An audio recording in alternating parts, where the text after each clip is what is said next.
State Dept's foreign terrorist designations undermine claims of Antifa threat. This article was written by Joscelyn and read by an automated voice. Published on November 19, 2025 on Just Security, an essential resource for those shaping a just and secure world. On November 13th, the State Department added 4 European entities to the U.S. government's list of Specially Designated Global Terrorists, SDGTs, claiming that they are affiliated with Antifa. All 4, Antifa Ost, the Informal Anarchist Federation, International Revolutionary Front, FAI-FRI, Armed Proletarian Justice, and Revolutionary Class Self-Defense, will be designated as foreign terrorist organizations, FTOs, on November 20th. The Trump administration has been hyping the threat posed by Antifa for months. Antifa is an existential threat to our nation, Attorney General Pam Bondi claimed. Department of Homeland Security Secretary Kristi Noem has argued that the network of Antifa is just as sophisticated as ISIS and Hezbollah, 2 international terrorist organizations that have murdered tens of thousands of civilians and combatants in attacks and guerrilla warfare around the globe. The new designations do not support the administration's case that Antifa presents an existential threat to Americans. Indeed, the move appears to do little or nothing to protect Americans either at home or abroad. If anything, the State Department's announcement shows that the administration is unsuccessfully laboring to portray Antifa, an amorphous anti-fascist movement with no clear leadership or hierarchy, as a significant terrorist threat. And it could be used to undermine the civil liberties of U.S. citizens. A far cry from the threat posed by al-Qaeda on 9/11. The U.S. government created the SDGT listing process as part of Executive Order EO 13224, which was signed by President George W. Bush in the aftermath of the 9/11 terrorist attacks. Nearly 3,000 people perished during al-Qaeda's attacks on New York City, Washington, D.C., and Pennsylvania. Thousands more have succumbed to, or still suffer from, related illnesses. Around that same time, the United Nations Security Council, NATO, and Organization of American States mobilized to respond to the al-Qaeda threat.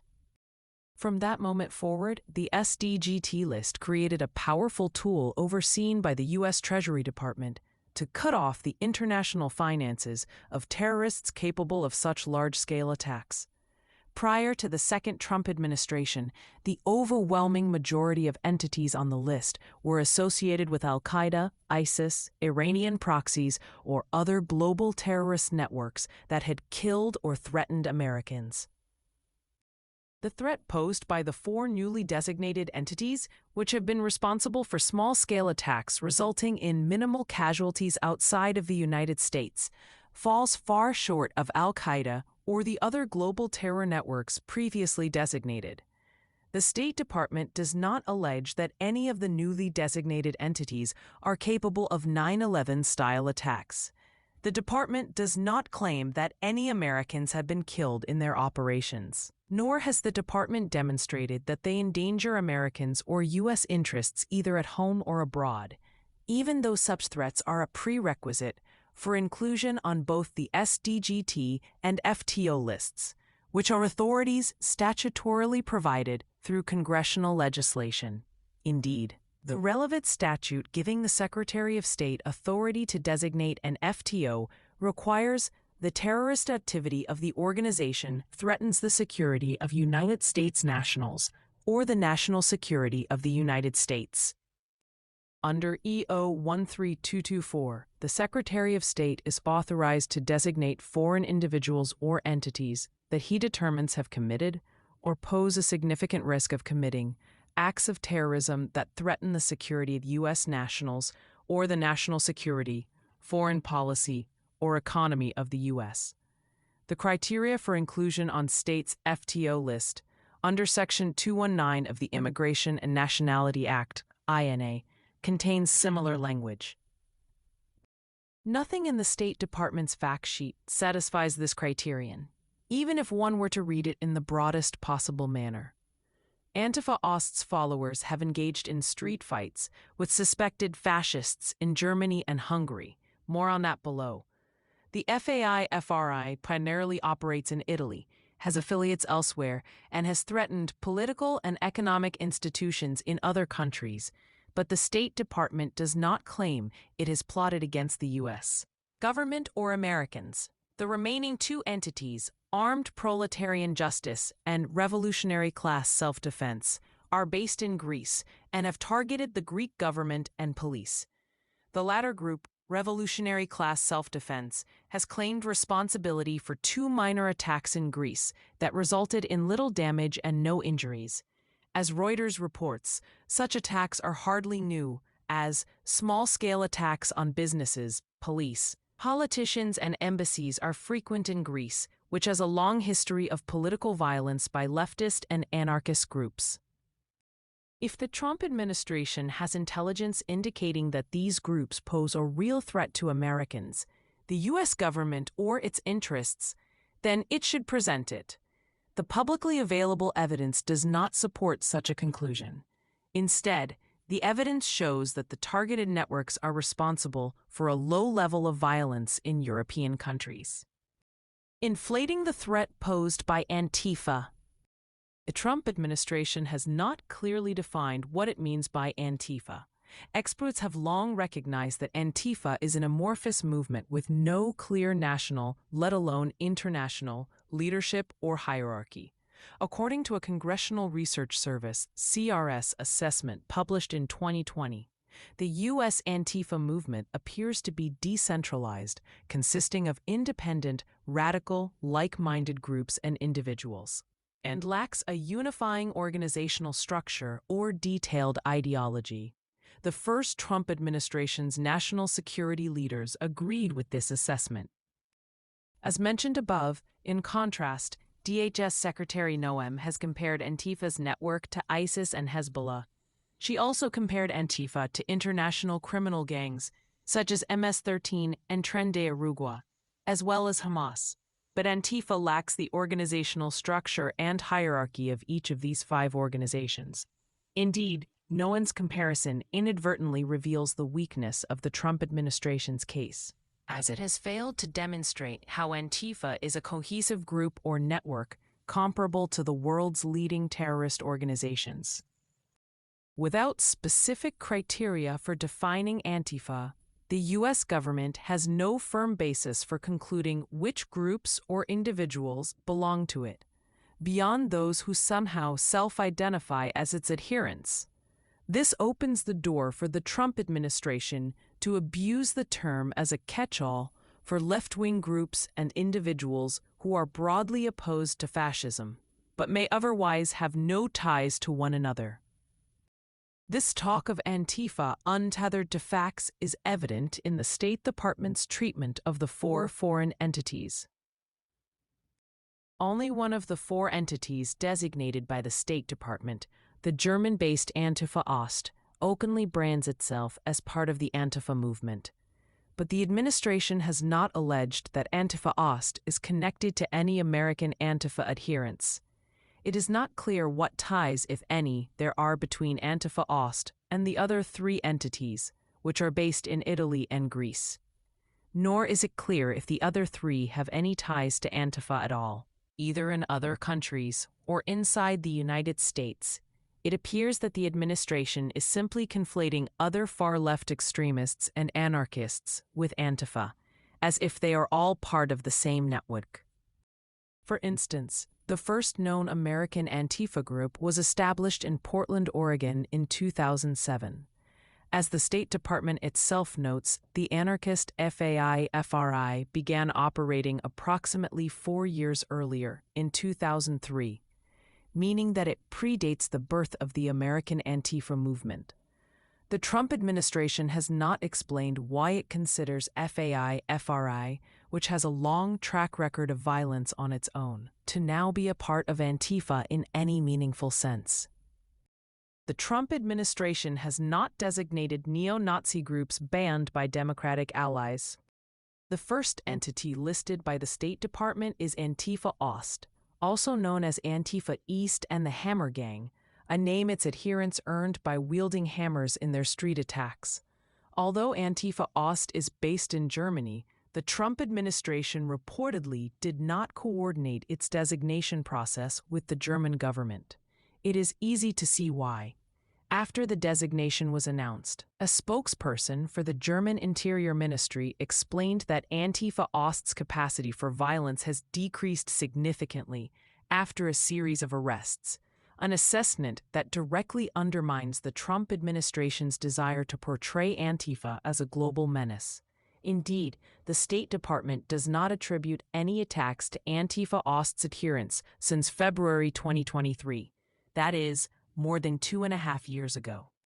The State Department notes that Antifa Ost is accused of having conducted a series of attacks in Budapest in mid-February 2023. But the department's announcement omits a key detail, namely, these attacks occurred during the Day of Honor event, an annual neo-Nazi rally held in the Hungarian capital. The Day of Honor rally commemorates a battle in which Nazi soldiers and Hungarian troops joined forces to break the Soviet Union's siege of Budapest in 1945. Even though the joint Nazi-Hungarian campaign was unsuccessful, modern neo-Nazis see it as an inspiration. Hundreds of far-right extremists from around the world attend the Day of Honor event in Budapest each year, including in February 2023. When Antifa Ost's adherents showed up as counter-protesters. The Day of Honor rally is organized by Legio Hungaria, a neo-Nazi organization. According to Bellingcat, Legio Hungaria maintains close relationships with other international neo-Nazi and skinhead groups that participate in the Day of Honor rally. These include Blood and Honor, B&H, which originated in the United Kingdom and has maintained presence inside the United States since the 1990s, and Hammerskins. America's allies have long recognized the international threat posed by both groups. In 2000, Germany banned B&H after it was linked to a series of racially motivated murders. In 2010, a Spanish court ordered the dissolution of a B&H chapter after 18 of its members were found guilty of illicit possession of arms and inciting hate for racist and anti-Semitic reasons. In 2019, the French government dissolved a B&H affiliate inside the country. The Canadian government banned B&H and Combat 18 that same year, explaining that the group had carried out murders and bombings across several countries, including the murders of 2 homeless men in Tampa Bay, Florida, in the late 1990s. In 2020, Germany then added Combat 18 to its list of prohibited groups. Finally, in January of this year, the UK government froze B&H's financial assets, finding that there were reasonable grounds to suspect it of being involved in terrorist activities through promoting and encouraging terrorism, seeking to recruit people for that purpose, and making funds available for the purposes of its terrorist activities. In 2023, the German government banned Hammerskins, also known as Hammerskin Nation, which was founded in Dallas, Texas in the late 1980s. The German Interior Ministry explained that Hammerskins affiliates exist in a number of countries, and its members call each other brothers and see themselves as part of an elite brotherhood, with approximately 130 members in Germany alone. Authorities seized cash and large quantities of weapons, as well as Nazi paraphernalia, in raids across the country. The Interior Ministry specifically thanked the American government for its cooperation, saying it worked closely with its U.S. partner agencies to bring about this ban on a right-wing extremist and racist organization. Such bilateral cooperation stands in direct contrast to the U.S. government's unilateral designation of Antifa Ost.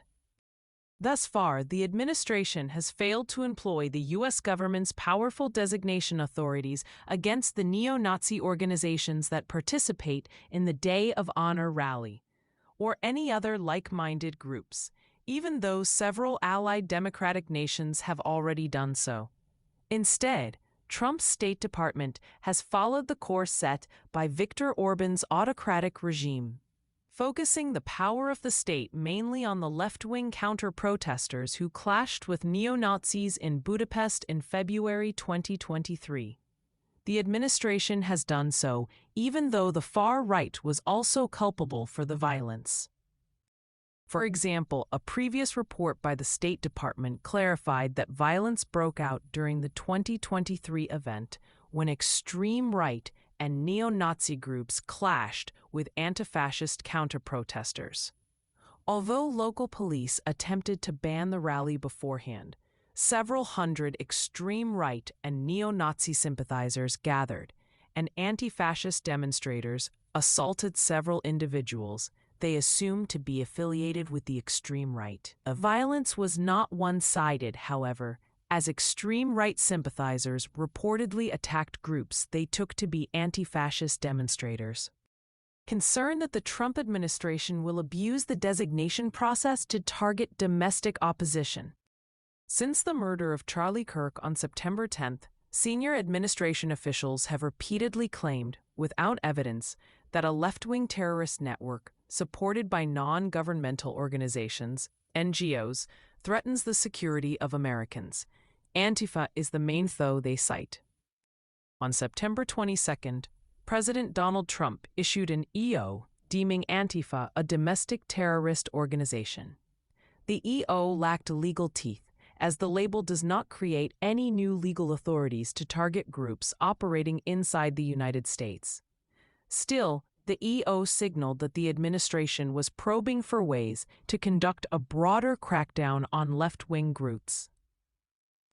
On September 25th, Trump followed up with a National Security Presidential Memorandum, NSPM-7, claiming that the anti-fascist lie is used by domestic terrorists to threaten America's democratic institutions, constitutional rights, and fundamental American liberties. The memorandum directs agencies of the U.S. government to take various actions against these supposed networks. Civil liberties and pro-democracy groups immediately saw NSPM-7 as a threat to free speech and civil society, as the memorandum imagines a broad conspiracy requiring a whole-of-government effort to combat. The memorandum seemingly invites branches of the U.S. government, including Joint Terrorism Task Forces, JTTFs, around the country, to surveil and investigate groups and individuals based on indicia beliefs such as anti-Americanism, anti-capitalism, and anti-Christianity. Secretary of State Marco Rubio invoked those three types of beliefs when announcing the designations of the 4 Antifa groups, vowing to continue using all available tools to protect our nation from these anti-American, anti-capitalist, and anti-Christian terrorist groups. Indeed, the State Department's SDGT and FTO designations are the latest step in the administration's campaign to portray Antifa as a top-tier threat. FTO designations are powerful by design, as Thomas Berzowiecki, the former counsel for domestic terrorism in the counterterrorism section of the U.S. Department of Justice, has written in these pages. Once a group is designated as an FTO, the U.S. government can invoke legal authorities that allow it to surveil and harass any party connected to it, including organizations inside the United States. It is for that reason that the State Department's designations of 4 alleged Antifa groups is potentially worrisome.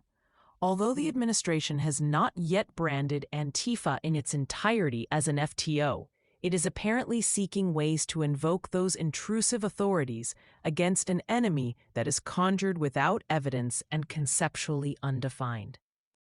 None of this is to suggest that the threat of left-wing political violence should be dismissed. It is real, but the U.S. government already has the tools needed to combat it. And as the review above is intended to show, the new designations are unnecessary. They are surely not based on a bottom-up assessment of the threat that these entities pose, but instead a top-down desire to create a bogeyman. When Trump first announced his intent to designate Antifa as a foreign terrorist organization in mid-September, Hungary's Orbán quickly cheered. Orban's enthusiasm was telling, as he has used the power of the state to hollow out opposition to his autocratic regime, which he has described as an illiberal democracy. Some hard-right politicians in different parts of Europe followed Trump's statement by announcing their own interest in designating Antifa a terrorist organization. On September 26, Hungary declared Antifa Ost a terrorist organization and then added the group to its national anti-terrorism list. It was conspicuous that Orban did not take a similar action against any of the neo-Nazi groups that march in Budapest every February. After all, they do not protest his rule. Meanwhile, the policy actions taken by the Trump administration to address domestic terrorism thus far, including NSPM 7, fail to address the threat posed by far-right extremists in the United States. Thank you for listening to this article, published on Just Security. To stay up to date on Just Security's analysis of law, policy, and current events, go to justsecurity.org. Subscribe to Just Security on Substack, and follow us on LinkedIn, Blue Sky, Facebook, and Threads.